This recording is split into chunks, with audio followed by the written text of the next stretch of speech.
Hey guys, it's Maddie.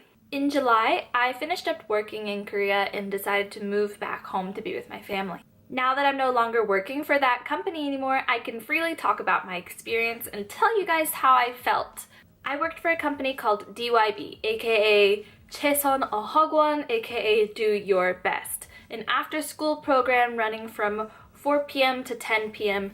every weekday and Saturdays. The students came either 2 or 3 days a week for a total of 6 hours in 1 week. They learned grammar and vocabulary with the Korean teachers, and then they practiced practical skills, speaking, pronunciation, formal and informal writing with the native teachers, who are foreigners that they bring in to help the students really become familiar with speaking English. They work with the Korean teacher for 4 of their 6 hours a week, and the other 2 hours are with the native teacher.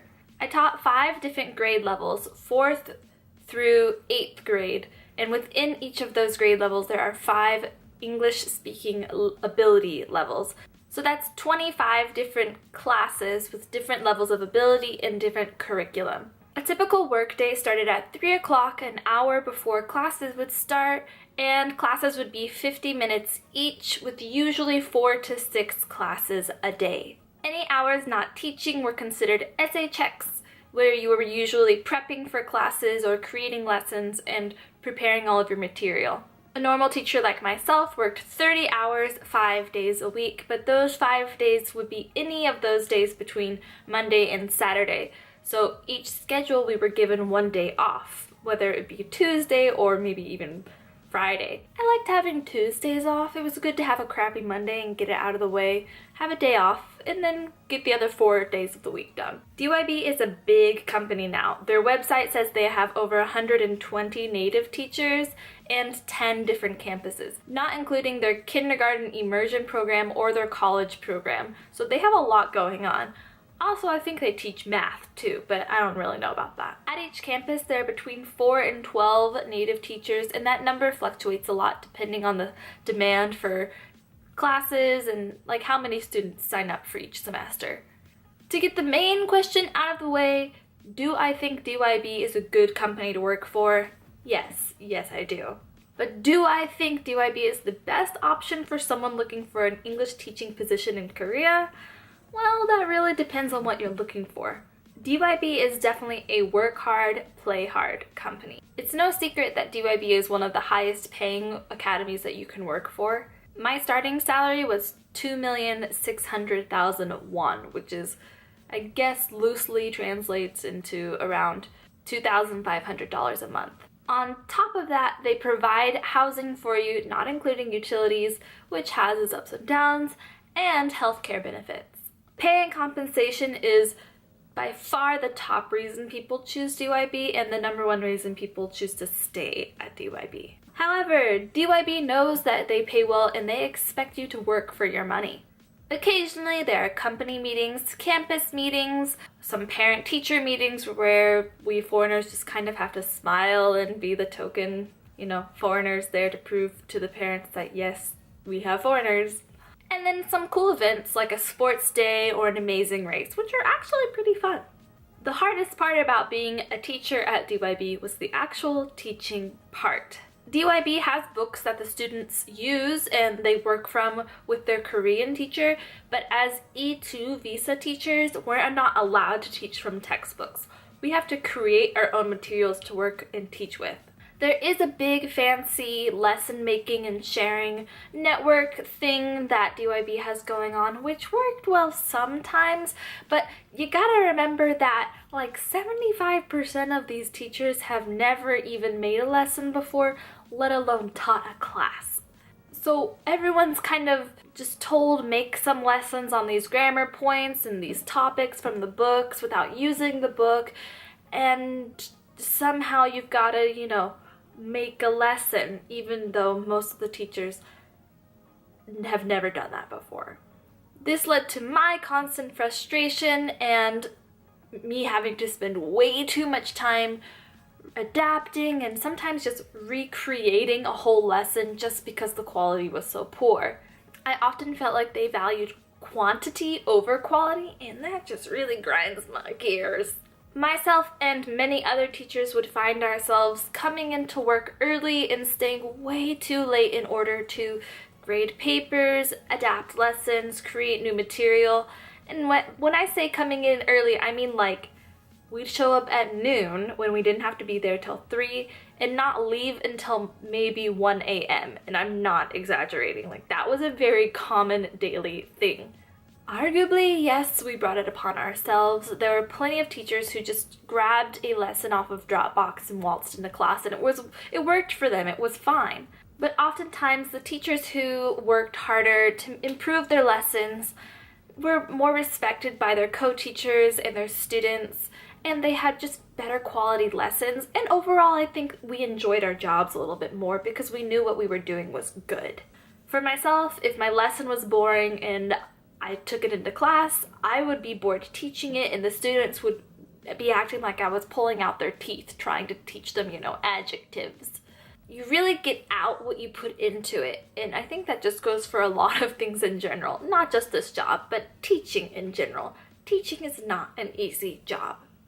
The next thing I'm going to talk about is the number one thing I heard the most complaints about from other people while working at DYB. And that is the constant schedule changes.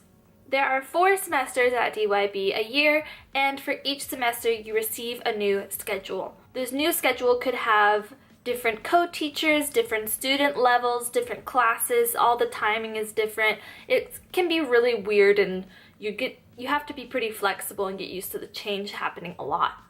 My first year at DYB, I only taught elementary students, which is levels 4, 5, and 6. But then my second year, I was teaching half and half elementary and half middle school, 7th and 8th.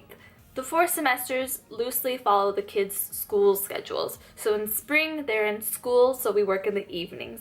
In summer, they're on break, so we work during the day. In fall, they're in school, evenings. In winter, they're on break, so daytime.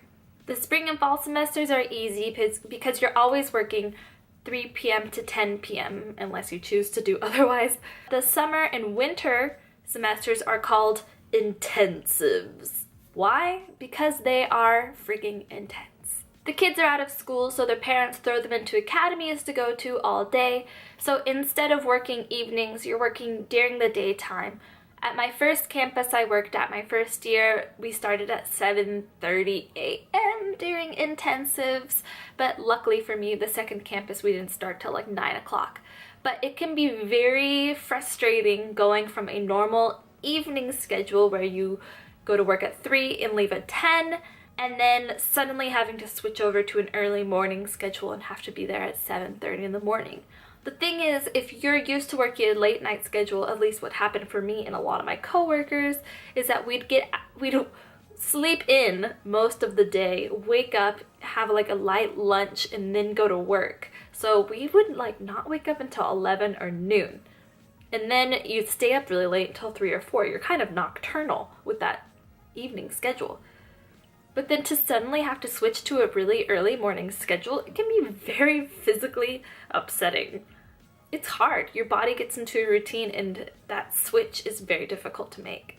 The weird thing about intensives is that because of the weird scheduling they make with the Korean teachers' classes and the weird pattern of classes, all of the native teachers' schedules get really weird and wonky. They scatter our schedules around to make sure that none of the native teachers go over 30 hours a week, but we still cover all of the time that the Korean teachers are teaching, because they're full-time. They're teaching, 40, 45 hours a week, sometimes more, because they really overwork the Korean teachers. So sometimes our schedules end up looking like this. Do you see that? 8 hours of teaching on Wednesday and 1 on Friday. It's weird. I took pictures of some of my schedules, and you can see how much they change. The different colors are different Korean co-teachers, and the Greek gods are the different levels with each grade.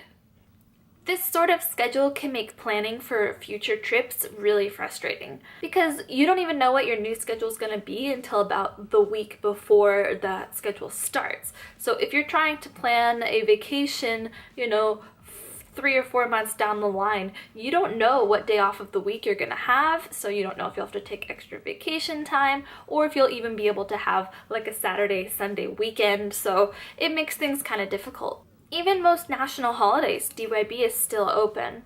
Christmas Day we got off, but Christmas Eve, nope, still had to work.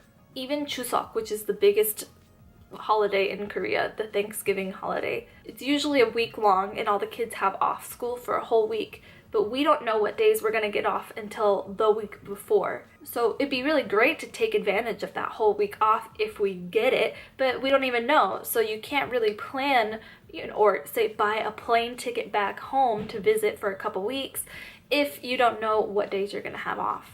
So I ranted a little bit about what I didn't like about DYB, but take a look at that list. It's not that bad. Compared to all the horror stories out there, these are tiny, petty little things to be complaining about. Here is a quick fire list of some of the things I really did enjoy about DYB. Your paycheck is always on time, every month, direct deposit, no questions asked. They refunded my airplane ticket after 6 months of working for them. I lived in the same apartment building as my coworkers. It was fun. I lived within walking distance from my campus. My first campus was 20 minutes away from my apartment, but my second one was 2. The class sizes ranged from 1 student up to 16 students. This, I would say, was a little bit of a good thing and a bad thing, because sometimes the classes would get really big, but mostly good sizes. You get a severance bonus for completing your contract. You get a raise each time you renew your contract. And lastly, HR was super approachable and helpful and friendly, which is something you don't normally get. I'm sure there are a lot of other small things I could talk about in this video, but instead I'll just let you guys ask whatever questions you may have in the comments below. I'll be more than happy to try to answer them for you. If you're interested in working for DYB, I highly suggest you check out the recruiting website, dybedu.com, and if you apply, make sure you mention my name. You're welcome, DYB. Here's some free advertising. Also, if you didn't notice, I'm in a new place. I moved back home with my parents temporarily. I moved back in July and I've been spending lots of quality time with my family. As for my cat, Kogi, unfortunately I wasn't able to bring him on the airplane with me, so I had to fork over an arm and a leg to ship him over here. I've got a few fun things planned coming up in the near future. I'm really excited to share with you guys, but until then, I'll see you next time. Mwah.